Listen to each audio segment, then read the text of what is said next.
And 5, 6, 7, 8. Hello, everybody. This is the Smart in Public podcast. Katie Duffy, how are you doing?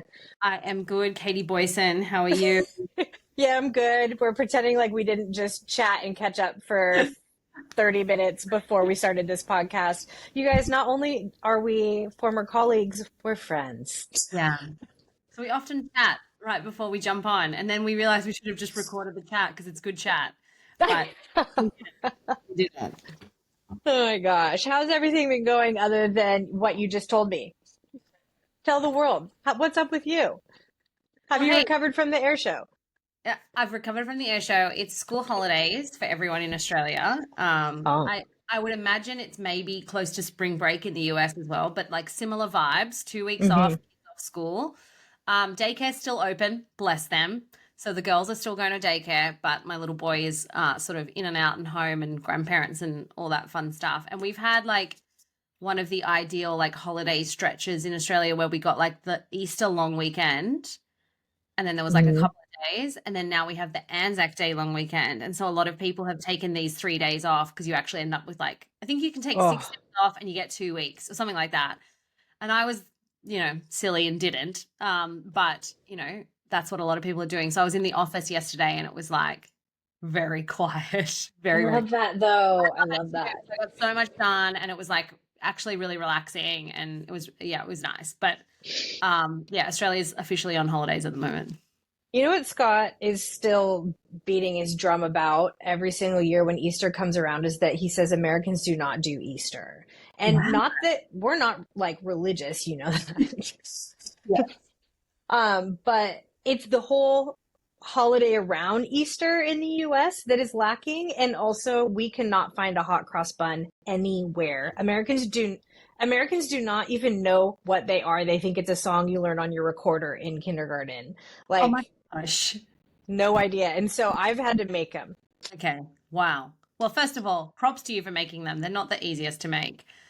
Shout out to Recipe Tin Eats. Do you ever do their recipes? Anyway, she's great, but they have a really good hot cross bun recipe. I think you're forgetting who you're talking to because I do not cook. Like, me doing hot cross buns is like me playing a tiny violin for Scott. Like, I feel sad for him, so I make them.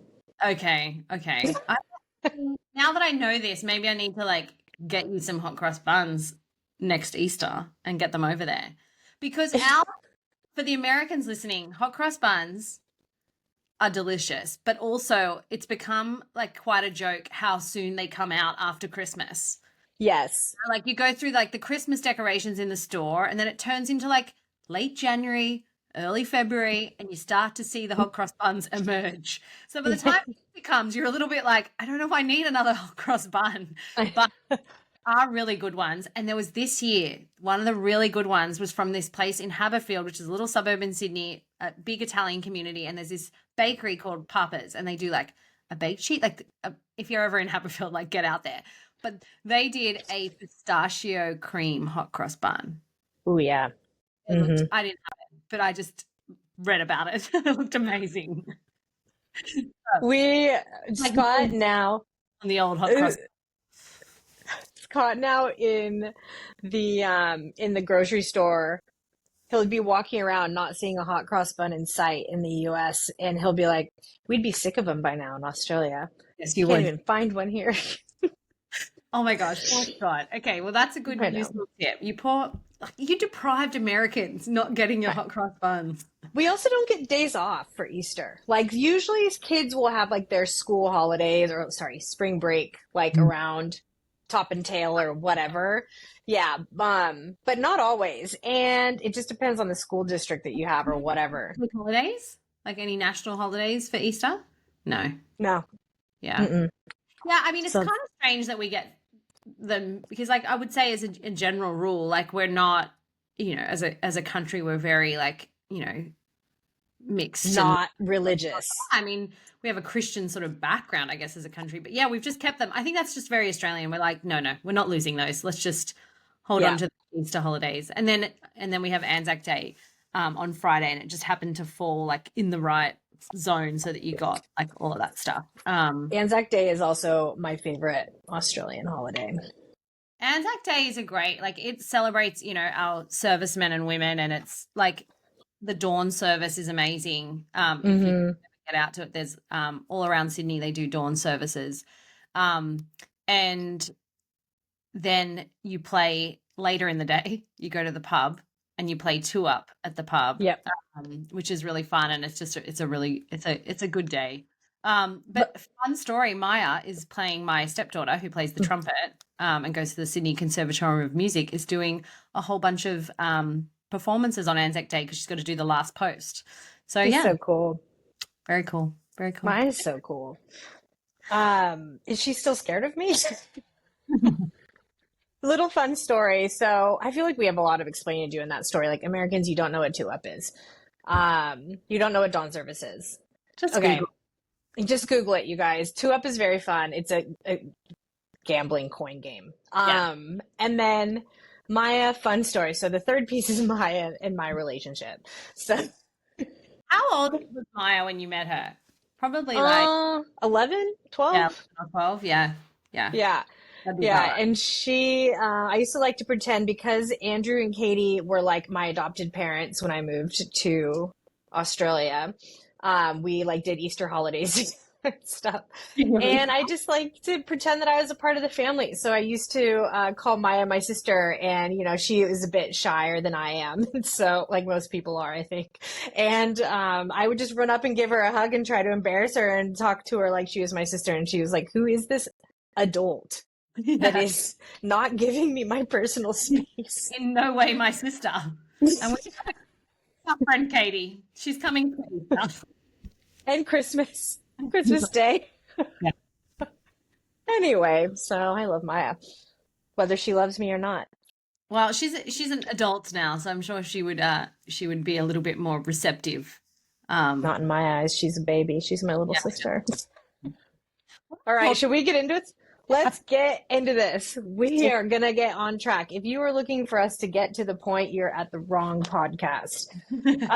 Okay, so today, everybody, we are going to talk about PR agencies. And I'm going to throw a dash of consulting points in there as well. But really thinking about, like, what are the pros and cons of not only having an agency, but big agency versus boutique, best practices for finding them, international partnerships, how to be a good partner, all that good stuff. So we're going to kind of do the full rundown on agencies today. And I don't know what I'm going to say next in this sentence. I will add that this was inspired by a listener. That's right. Sent an email asking us for some advice around agencies, and who's a good agency and who would we recommend in different environments. And so we kind of thought, that's interesting. Let's explore a little bit more. So maybe we should start with, like, what if you were kind of just embarking on, like, okay, I think I'm ready for an agency. At a scale that I, don't have headcount, but I need some support. But, like, how do you make that decision? And, like, what do you think you need to be at in terms of, like, who needs an agency, who needs a consultant? And then if you do need an agency, let's go into a little bit of, like, what would you be looking for? I think it really kind of depends on the type of work that you're looking to do as well, because and also, what's your budget? How do you like to partner? Yeah.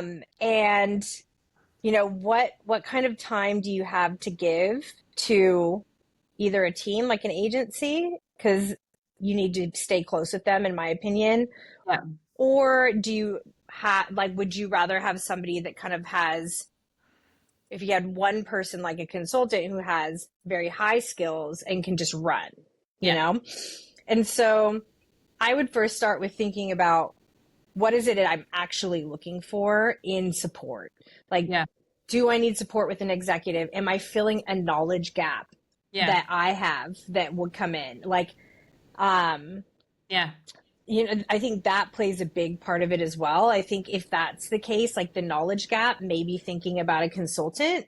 But if you need somebody like boots on the ground pitching, if you need group ideation, if you need somebody, that has many clients that can spitball ideas and seeing what they're seeing in the market, maybe agency is the right way to go. So I think it first starts with kind of what your needs are.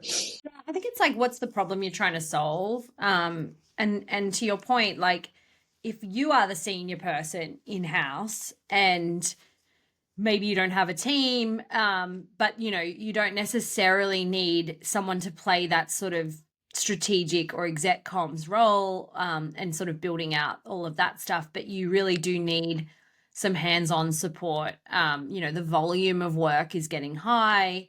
To your point, maybe you want boots on the ground who are talking to the media every day, and you're not necessarily in there every day talking to the journalists. I think that ideation piece is really strong for agencies. I think because of the access to different clients, the reading that they're doing every day for all their different clients, there's shared learning across an agency. We've both been in agencies, the amount of stuff you get sent from other people in different teams. Like I think all of that is usually means they're outside the bubble that you're in-house and can think in a different way. So I think if you are looking for some big ideas for ideation, all of that stuff, I think an agency can be really helpful. And probably like realistically access to junior resource from a budget perspective that means you can do more volume at a cost that is a little bit more achievable. And then where you need to, agencies will also have super senior people that you can maybe bring in, where you need them. So I think for that kind of and I guess it depends on the size of your business too, but like I do think for certain size businesses, an agency can be a really valuable way to kind of build a team without having to hire a whole bunch of people. I think that's a great point too, in terms of services. Like with an agency, typically they'll have like a creative department or like copywriting. And maybe that's not exactly what you hire the agency for, but if you need that extra resource, they can just tap into that. Whereas like with a consultant, it's really kind of a specialized skill set, or coming in at like a fractional leadership role. Yeah, exactly. And I think that is where an agency doesn't really make sense. I think you need one person who's going to embed themselves in your business, who's going to, really kind of get to know whoever it is that's important in that executive leadership team. So I do think there's different use cases. And then I think there's kind of the use case that happens a lot, or that I see happening a lot, where maybe you're a US company or a European company, and you want to sort of launch a market or start a market, and you're getting, requests from your internal stakeholders to say, like, we need to be doing more in Australia or in Asia. And then you often see that's where, like, you would hire an agency. Now, I think you could argue both cases, that depending on the market, you might be better off just hiring a consultant in that market to kind of lead that market. But I do think agency for the right business can offer you a lot of skill sets, a lot of resource for not a huge amount of money in terms of launching a market. And they know the market inside out. They're living and breathing it. They can give you all of that kind of. So I think that's probably the other use case of where you might be ready for an agency, is like you're not in the market, but you need someone to run the market for you. Yeah, and I think that's an interesting pivot into kind of international and finding the right agency when you're not boots on the ground, and like what does good look like and how do you assess that in another market. That's specifically what Josh reached out to us to ask about, and I think it's a really good conversation that I've actually been seeing pop up around my own networks and community a lot. So I kind of want to dig into like best practices for finding an international agency. How would you start?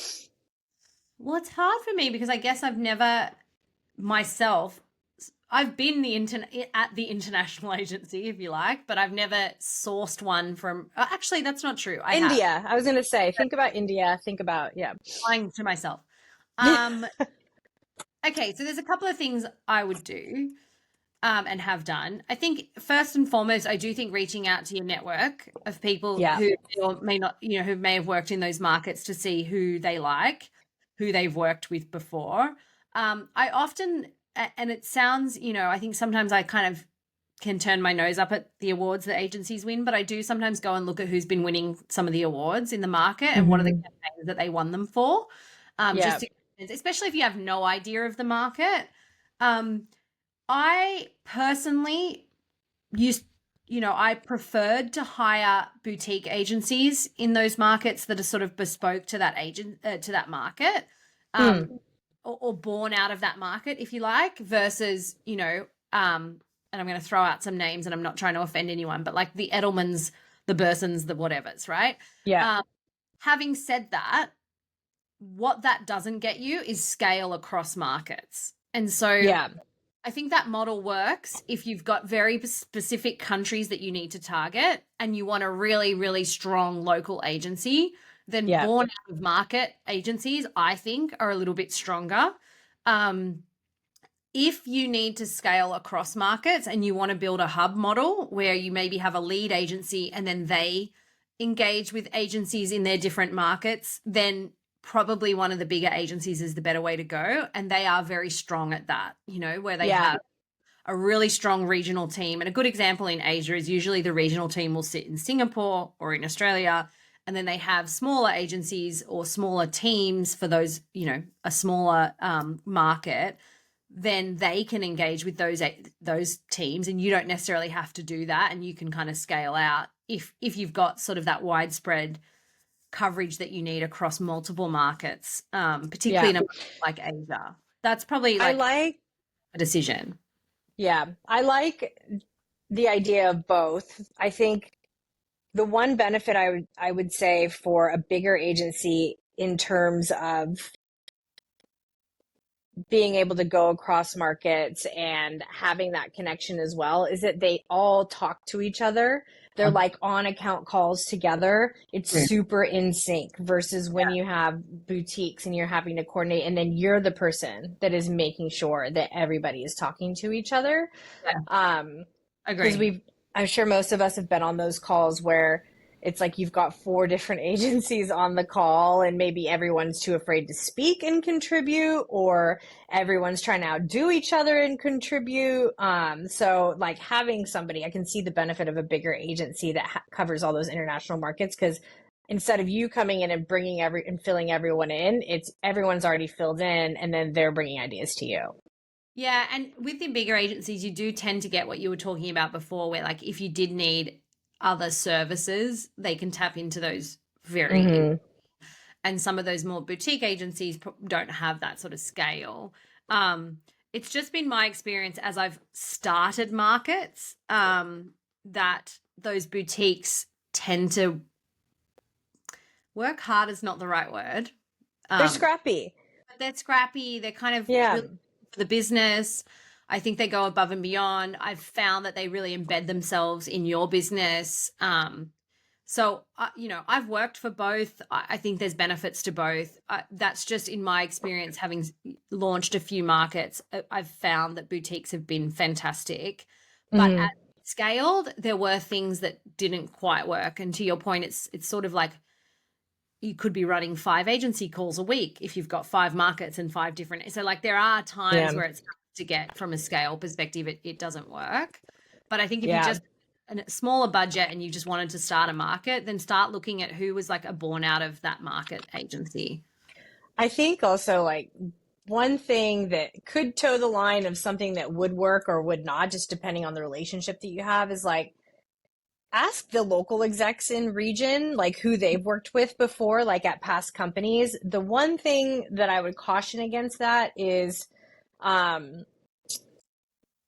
you don't want execs just bringing in agencies that only serve them. I don't know if that's going to come across right, but you know what I mean? Like that only serve them, but and because they already have a relationship with the exec, you kind of lose control, right? Which sounds terrible and is going to be completely contradictory to what I say about how and when to bring your agency in and what a good partnership looks like. But I just feel like there is a fine line there. Yeah, it can be confusing for the agency about who do they ultimately, because they have that relationship with the exec. They feel like if the exec engages them, then that's, so I think it can get a little muddy, but I do think asking and kind of asking the local team and just, seeking out, especially if you're not there, I think, again, it's like if you've never worked in that market, if you don't know that market, then yeah, go and seek some, do some reading, but also ask the local team on who do they think, who do they see, who seems to be doing well. Um, Mm-hmm. and then like as much as you can, like stage 2, like get to the market and meet these people in person. Try Yeah. not to do it. And it's not always possible, but like try not to do it just over the phone or over, Zoom. I think if you can be in the room and like have a meaningful dialogue in person, go have a coffee, go to lunch, whatever. And maybe that's just my style, but I feel like I can read a lot more in terms of like the style of the agency from being there with them. Mm-hmm. And I want to kind of pivot to the partnership and what good looks like once you've brought an agency on too. Because I think what I've seen in my experience is a bunch of different styles in one, how the in-house person treats the agency in terms of work and operating, but also with the knowledge and like the gatekeeping Yep. as well. So I think it's an important conversation to have because I think the more that we talk about how you can enable your agency, like the more success we'll see out of agencies. Just there's a dangerous narrative happening right now that like agencies are shit. But maybe it's just that they're not being enabled too. So, Yeah, that has not been my experience. I cannot tell you how valuable our agencies were in mm, in every market, particularly when I was at Salesforce. We relied on them a lot. I did not have a lot of yes. account, and they were our arms and legs, and they were, part of our team. And my overall philosophy is like they should be considered as a part of your team, and as Mm-hmm. much as you can have them included in the business. There are going to be times just purely based on legal reasons and things that, are out of your control that you cannot bring an agency in super early. Mm-hmm. But, where we could and where we could get agencies to sign things that meant that they could get involved and get, there are ways you can do it in terms of NDAs and things like that. So I think the more you can include them as part of your team as an in-house Mm-hmm. person, think of them as people you've hired. Um, and quite frankly, if there's people on that agency team that you wouldn't hire and that you wouldn't work with, then you need to change up that team, I Yeah, think. you need to have that conversation. Yeah, I think so. And I mean, it's Mm-hmm. not like saying that they're bad. It's just saying like you've got to figure it out so that like I always used to think of it as like if I was to bring all these people in tomorrow, would I hire Mm-hmm. these people to come and work at this business? And like Yeah. for the most part, my answer was always yes. Like these are great PR people and we should be, nurturing them. And I just think that's where you get the most success. It's not always possible, but I think Mm-hmm. that is where I've seen it work really, really well. And then to some extent, if you are not in the market, releasing some control and Yeah. trusting the agency to do what they need to do to be successful in that market. Because, I think where it falls down is like trying to control everything, but you're not there. And Yeah. so, that I think it's different if you're in the market with the agency, but if you're not, I really think you've got to find an agency that you implicitly trust to represent the brand, to have some conversations, to keep things moving, to sit with your execs. Because you've got to remember, like, if you're not in a market, 9 times out of 10, it's probably going to be the agency hosting your executive. Yeah. You might do the prep with them, but they're going to have to host the interview. They're going to have to be in the room, like all of that stuff. And so you want them to be a representation of you. So I think that's just really, really important. And they can't be that if you're not including them and keeping them across everything. That's my big hot take is like, let your agency be with your executive, even if you're not there. Like, have such a strong team that they can cover for you and like be your arms and legs. If you don't feel like you can do that with somebody from your agency team, you're not operating with your team in the No, right way. not And the I right think way. that letting go of that control is so important and something that takes a lot of practice. Like, as you know, somebody who likes to be in the know, like I can totally relate to being nervous about how they show up in front of an executive, particularly if it's a sticky one when you're not there in market. But the more that you're able to let them in and bring them in and have that, they will feel comfortable, they will feel empowered, and they will do their job well. So I think that that's really important. Yeah. And I think, finding the right mix on the team. So like you want to have that person that is to your point, like the 2IC, if you like. So someone that if you're not available, you feel really comfortable that they can represent, they can do exec stuff, like they're super strong. I then think you want to have like someone who's like a gun media relations person, right? Who is like with the journos all the time, who's out and about, who like knows the moves, like all of that stuff. And that person needs to be super senior. I just think you need someone who like lives and breathes media. And, depending on what else you need from an account perspective, you might have someone who's great at writing, you might have someone, but like thinking about the mix on the team, and that like crisis or policy. Exactly. A lot of, exactly. So I think it just depends on what you need. But I think not just having like the same type of consultants, like try and get a mix in the team on your account. And then I think it's about going like, where are our gaps? Like, why have we hired an agency? And it might just be that you don't have anyone in market. Okay, great. But it might also be that you don't have a crisis expert. And so like that's on the team. So I think just, all of that stuff I think is really important. Filling team gaps I think is really important. Where partnerships fall down, I think is in similar to this, is similar vein, is treating your agency as like a tactical worker bee type of relationship. So you don't bring them into internal team meetings. You don't bring them into planning for events or messaging strategy. You don't introduce them to your executives. You just say, go write this byline, or, hey, we wrote this report, go pitch it, instead you could bring them in and say like, what else are you seeing in the market that's going to make this more interesting? Or what are you hearing from other clients about what's happening in this situation or anything like that? Like that's where it absolutely starts to fall down. The other one I would say is, blaming your agency for everything that's not working.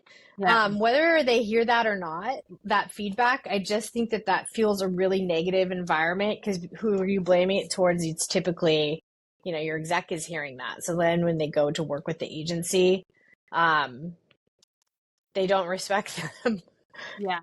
I think that's the kind of on the in-house side. On the agency side where it falls down, from my perspective, I think like over communicating and being really transparent on budgets is really important. And I think, where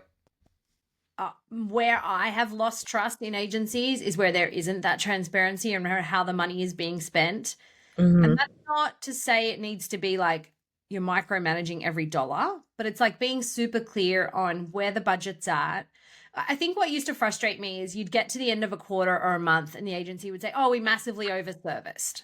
Rather than like halfway into the month being like, that's the first time you've heard of it. And you're like, well, hang on a minute. Why didn't you tell me that halfway through? And I might have been able to scale back or get you more budget or whatever. Like at the end of the day, there's not much I can do about it at the end of the quarter. Like I'm out of budget as well.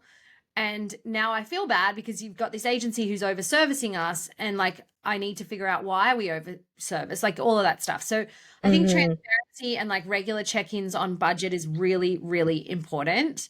I think the other thing that like agencies can kind of fall down on is like part of the reason you have an agency is because you're in a bubble and you're not necessarily looking at the rest of the market, right? You're kind of living in your, and so I want agencies to pull me out of the bubble. And there's two things you're doing in the bubble, right? One is you think everything you're doing as a brand is great, and you need an agency to be like, that's shit. That's not a story. Like, here's what we could do. Here's what would make it great. But like trying to remind you that like not everything is gold. That's one. And then the second one is like proactively sending you stuff that is not necessarily directly related to your business, but has this like, adjacency. So like, hey, we saw this article today. We thought it was really interesting. We thought it was interesting. You guys have been talking about this a lot. And this is, this like whatever it might be. But I think that like news monitoring and like being the eyes and ears on this broader market dynamics is something an agency can do quite easily because they've got the scale, they've got the people, and you don't necessarily have that. And often agencies just aren't proactive enough, I think, on doing that. Now, maybe not every client wants that, but that's definitely what I used to want. You And know I, what to that point as well is when an agency would say, "Hey, we've got an invitation to this like event. Do you want to come?" oh Like yeah, bringing, I yeah, love that. I used to love that yeah, because otherwise I wouldn't get to go to that kind of stuff.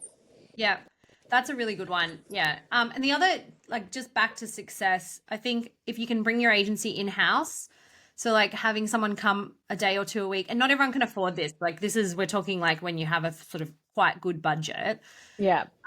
And it doesn't, it's not necessarily the senior person, but like having someone come and sit with you and your team and hear the way you talk to each other, hear the dynamics, be part of like Yeah.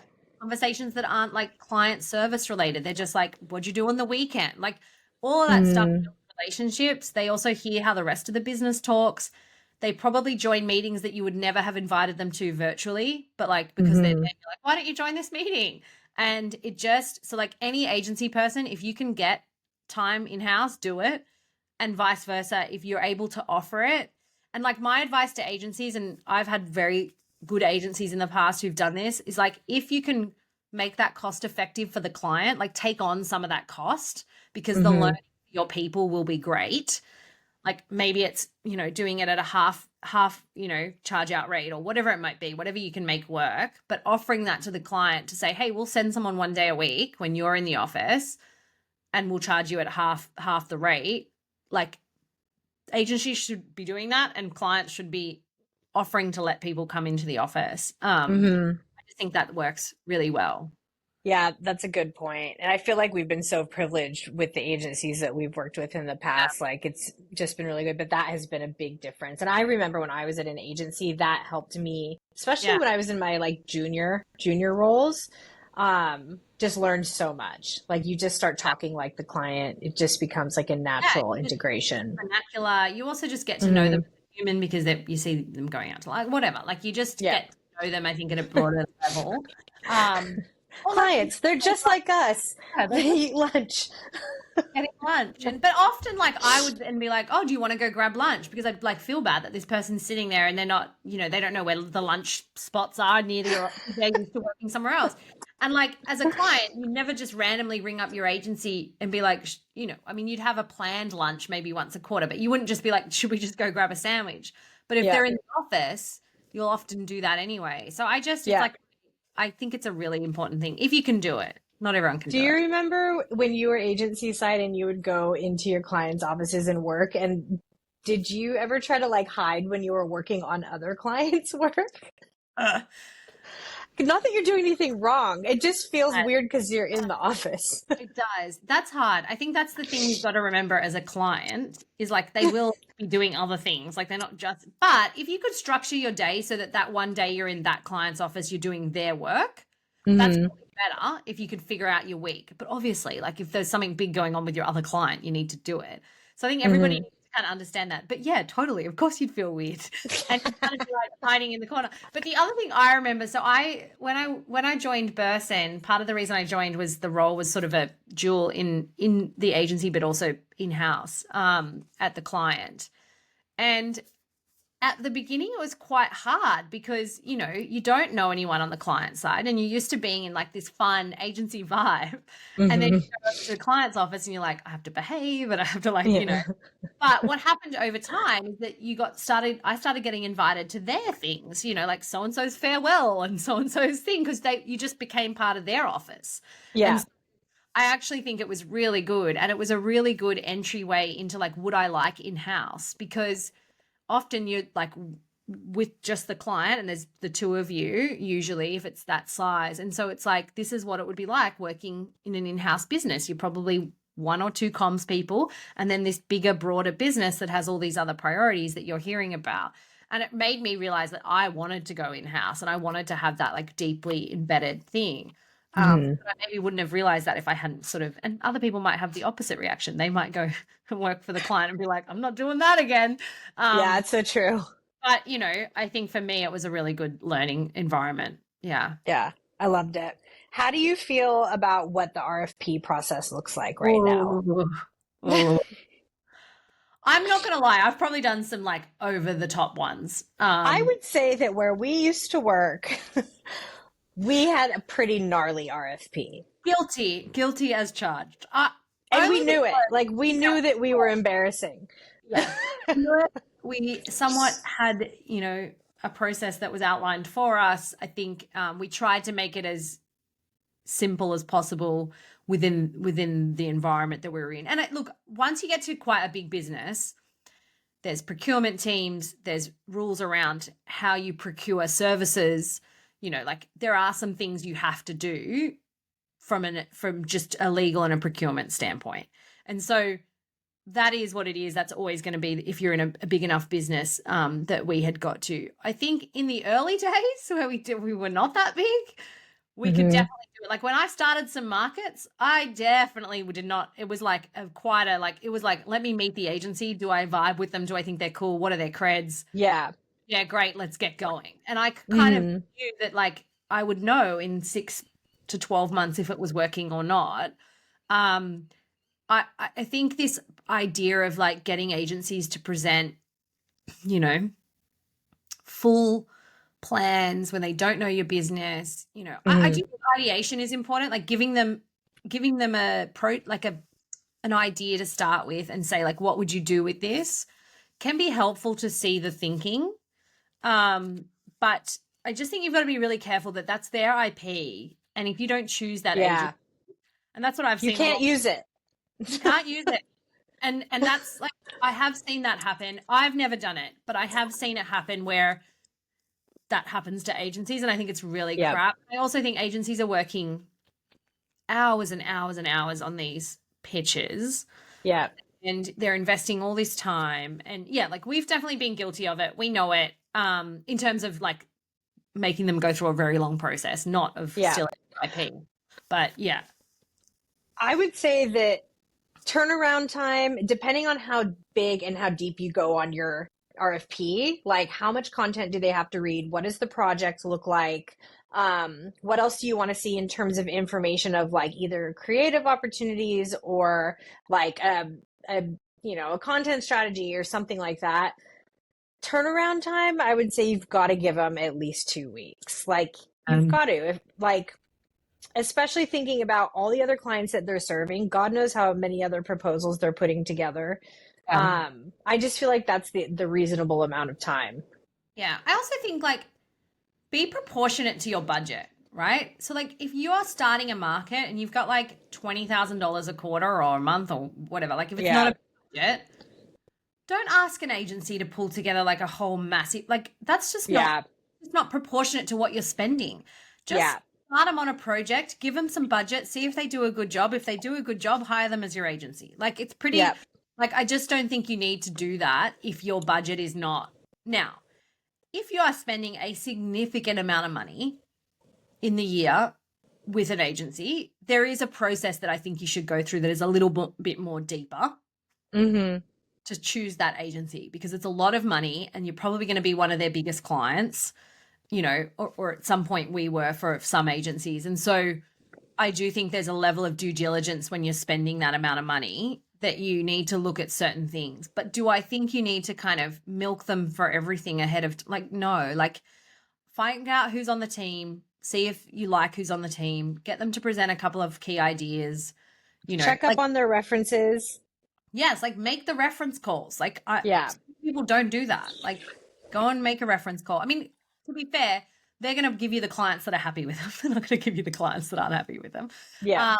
But I think just, do your due diligence. But at the end of the day, like, trying to be a bit fairer on agencies, I think is really important. It's a tough market at the moment. And I know that these business development things like take hours and hours of their time, and they're often working weekends and into nights and that sort of thing. So if you're not, like, just be fair, I think, and be proportionate to what you're going to spend with them. Yeah. And how many rounds of like feedback or do you think is appropriate?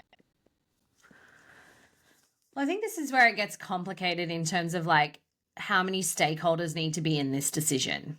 Yeah. And so realistically, in an ideal world, you are the key stakeholder, you and your team, like whoever's in-house as the comms team is the kind of key. But, you know, in a big business, it starts to get like, well, they'll be working with the marketing team. So marketing should probably sit in, you know, they might want to meet the global head of, you know, comms or whatever. Yeah. I think if you can keep it to like,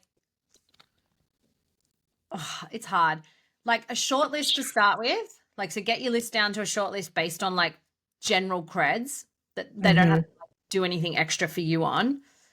From there, pick a couple of agencies to come in and present. Yeah. Have them come in and present. Try and get as many people in the room as possible for that meeting so you don't have to do multiple presentations. The whole team. Yeah, get your team and their whole team that would be supporting you. And then try and what we used to do as well is have like a generic like criteria so that it's not just like opinions in the room. It's not like, I just thought they were really great. You know, like it's like, here's the criteria that do you think they can deliver on why? Do you think they have a strong, you know, and then we would anonymously give that feedback and give it a score out of, you know, 5 or 10 or whatever. And then collate that and see out of that what agency emerged as like 1 and 2. And then you might get 1 and 2 back in and that's it. That would be that's true.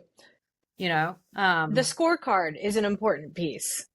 Yeah, and because you want to do it so that it's not, we're all objectively looking at the same things, and we're all doing a score, and we're all doing it anonymously. So it's not actually about, it's just like, and then you just add up the scores, and you can have someone do that, you know, who's even independent from you if you want. I mean, that's where like if you're a procurement team, they'd probably help with that part of it. But if you didn't, you could just do it yourself in a way that, you know, meant that it was sort of, and that's if you've got multiple stakeholders because they're going to be looking at different things.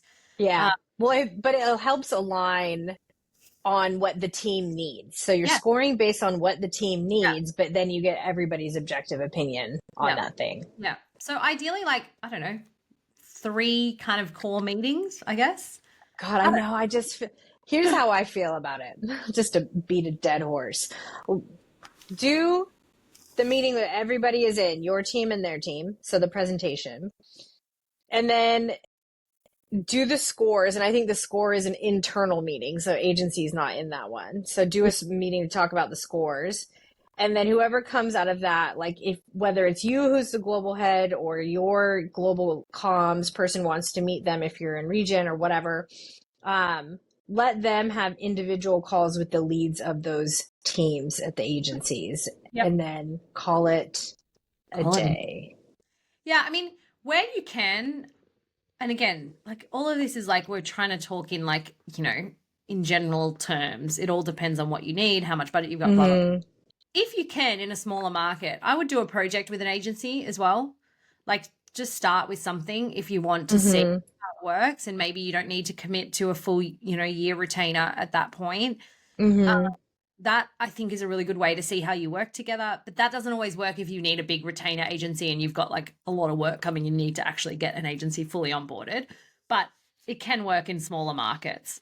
It also depends on if the agency is willing to do it too, right? Yeah, and some agencies won't take it on. I think in smaller markets they will. Like a good example in India is like we were launching an office. I didn't have an agency, but like we launched this office, and so it was kind of like a good chance to just start. And so I still did the due diligence of meeting with a few agencies, but the project was very specific. It was like, I'm meeting you because we've got this coming up in 6 months' time. You know, I want to start the planning now. I need an agency to help me kind of build around that. And the agency that we chose for that ended up being our agency for many years there. So like, I think that just worked really well because that, you know, was a good way to just see, oh yeah, this works. I can work with this team. Yeah. How often should you RFP? Like, so what I mean by that is a lot of teams in-house like to at least just go to market like every 3-ish years, because either it's getting too in the bubble and getting too stale, or there's been switches on the agency side that they're not happy with, or, you know, like budgets change and that sort of thing. some agency or some in-house people like to go every 2 or 3 years, but I don't think that there's ever really been discussed of like, here's what people do. So just wanted to bring that to the conversation too, of like, what is your take on that? Oh, I don't think you should have a set time on it, or like have it don't do it if you don't need to do it. I mean, that's kind of my Yeah, like because it's such a pain process pain. too. Like it's not really fair on the agency. I think if you've got a strong enough agency, like there's a couple of things. There'd be a lot of things I would do before I would RFP if things weren't working. And I think you've got to have that relationship with the senior people of the agency to be able to say, we need to switch up the team. We need to do better budget management. We need to do whatever the gap is that's making you think about doing an RFP. Mm-hmm. You're just doing an RFP to see what's out there and to get better costings. Like, I don't think that's fair. If your agency's doing a good job and you're happy with it, Yeah. then you shouldn't be going to market. If they're not doing a good job and you're not happy with them, then that's an issue you need to address before you go to RFP. And Yeah. if you haven't given an agency a chance to address it, then you're not really being fair on them. Yeah. You're a butthead. Yeah, I think so. Like, I mean, you said it, not me, but yeah, like I think this Oh, is I'll butt head up and down all day. like if you weren't doing a bad job at work, if you weren't doing a good job at work and your boss didn't tell you and didn't give you any feedback and then was like, sorry, we're going to let you go. Yeah, And, totally. like, because you were doing these 20 things that we didn't like. And you're like, but hey, Yeah. I've done the ones with you every week and you've never told me that. Yeah. It's the same thing. You can't turn around to an agency and be like, we're really unhappy, so we're going to RFP, but we've never told you why we're unhappy and we've never given you to fix it. So I would just say go to RFP if you've really reached the end and you can't have that conversation. It's not working. It's not changing. You've had the conversation 20 times and things, maybe not 20, but things aren't being addressed. Then you need to go to market. But otherwise, don't go to market just to get talk to your agency if you need cost efficiencies. Like, talk to them about it. Budget's been cut. How do we, whatever, right? What I would also say too is like, if there's a gap in the agency, but you're pretty happy with them, like in general, there's a crisis scenario, or maybe a policy specialist or something like that. Like, you can hire a consultant and an agency. Like, that is still not expensive. And I would also say that then you get a specialist to come in. Like, I've worked on accounts where they already have an agency and I've been brought in to do executive comms, and it works. And the agencies are all real cool about it and they're happy to have extra hands. And you get to expand your network, and it just helps the team. So that's something else to think about as well. I've also spoken to agencies where we've needed a certain skill set and they've gone and found it for us. And it's almost like they've hired the consultant. But that consultant is like, we're paying for it, but it's just sitting within the agency model. So like there's lots of I think there's lots of ways to fix things. You can change up people on an account. I've definitely done that. When there's like individuals that aren't necessarily vibing with the team and are not sort of the type of person you want on your account, or is not, like, be open about that, be respectful. It doesn't mean that person's bad at their job. It just means that it's maybe not right for your account, and be clear on why they're not right. It can't just be like them, like what is it about them that they're not delivering on your account? Because from an agency side too, like the agency would want to coach that person. So, like that person has a career as well. So I think that that's a good point to make. Yeah. I think the other thing I would just say with agencies is, like, when they've done a good job, thank them. Tell them they've done a good job. Send a note to the CEO of the agency. Like, add the executive that they supported. Like, make sure, a lot to an agency. Like, where you can, like, I, as a junior in an agency, like when I used to get like a thank you that went to my MD, or even like, and this is really basic, but like a bottle of champagne when we'd done a good job. And like, maybe that's not what people do these days, but like, I was like in my 20s, right? I was like, this is amazing. I just got champagne from my client, So like, just think about things like that. And I've probably done better jobs at that at different times. Like, I think when you get into the pace of it, you sort of forget that. But that is something that used to mean a lot to me. And I think it means a lot to agency folks when they've done a good job, that you actually let, whoever the very senior person is at that agency know that their team has done a good job. Yep. Absolutely agree. What What else? else? Have we covered That's it my all? list. I'm sure we've missed something. I would love to hear from agency people on best practices Yeah, I um mean, it's and been a how to while be a good partner as well. because we had Mandy on Yeah. from Piani. We need to get another agency person. Oh, we had Corey too, which I thought was really good. Oh, In just that agency person. just that small CEO of the largest agency. But look, I feel like from an agency perspective, to your point, I think there's a little bit of an interesting time for agencies at the moment. And I think Yeah. there is room for both agencies and consultants. You know, Yep. in-house teams are growing as well, but I think there there are some really, really strong PR people at agencies. There's some really Yep. good agencies. Agencies, I think, will be at the forefront of how we use AI. Like they're the ones investing in it, Yes. thinking about it. So like if you like want to learn about that, like talk to your agency about it because I guarantee they're thinking about it. I mean, If Corey, you're listen to that episode. Their person's yeah. really thinking about it. But like Yep. so are all the others. And so I think, that's the type of thing that agencies can do at scale that you Mm-hmm. probably are just doing mini experiments internally in terms of PR and AI. So like I think there is just so much benefit to it, but it really has to be a trust relationship. It has to be Mm-hmm. trust and there has to be mutual respect. Just like any comms role, you've got to have that like true partnership in order to get into the flow. Yeah, for it to work and for it to be successful. Yep. Yeah. Do you have a dumb and private this week? God, I do this week. Oh, yay. Let me hear it. So it's actually today. Is it gonna happen or has it happened? No, it happened. It's live. It's already happened. So, like, side note, I haven't washed my hair in a few days. My hair's really dirty. You'll see the video, everyone, and it's slicked back. You'll note, Katie Boysen. So I've slicked back my hair today, and I was like, you know what? I'm gonna put like a really delicious mask in it while I slick it back because if it's gonna be slick, why don't I put it? So in goes the mask. Katie did not look outside today. And I had to go outside this morning to drop my little boy off at his grandparents, and it was pouring with rain. So I've put this mask in my hair and I've exited the building in the rain. My hair has got very wet. So the mask has literally got slimy and like slipping out of my hair because it's Oh, a mask. it's oozing. It started to ooze down my head.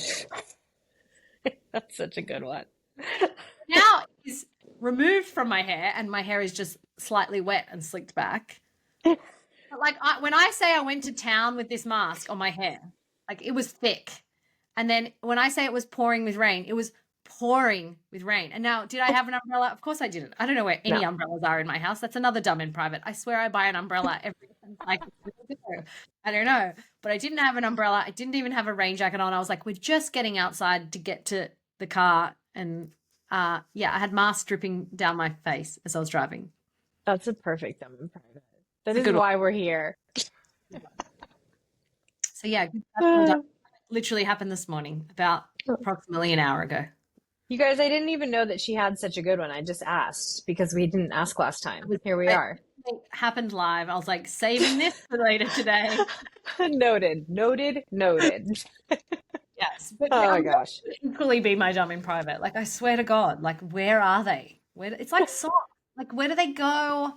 I Why know. don't I ever have an umbrella when I need one? And then when I don't need one, I have 17 umbrellas. Like, I don't get it.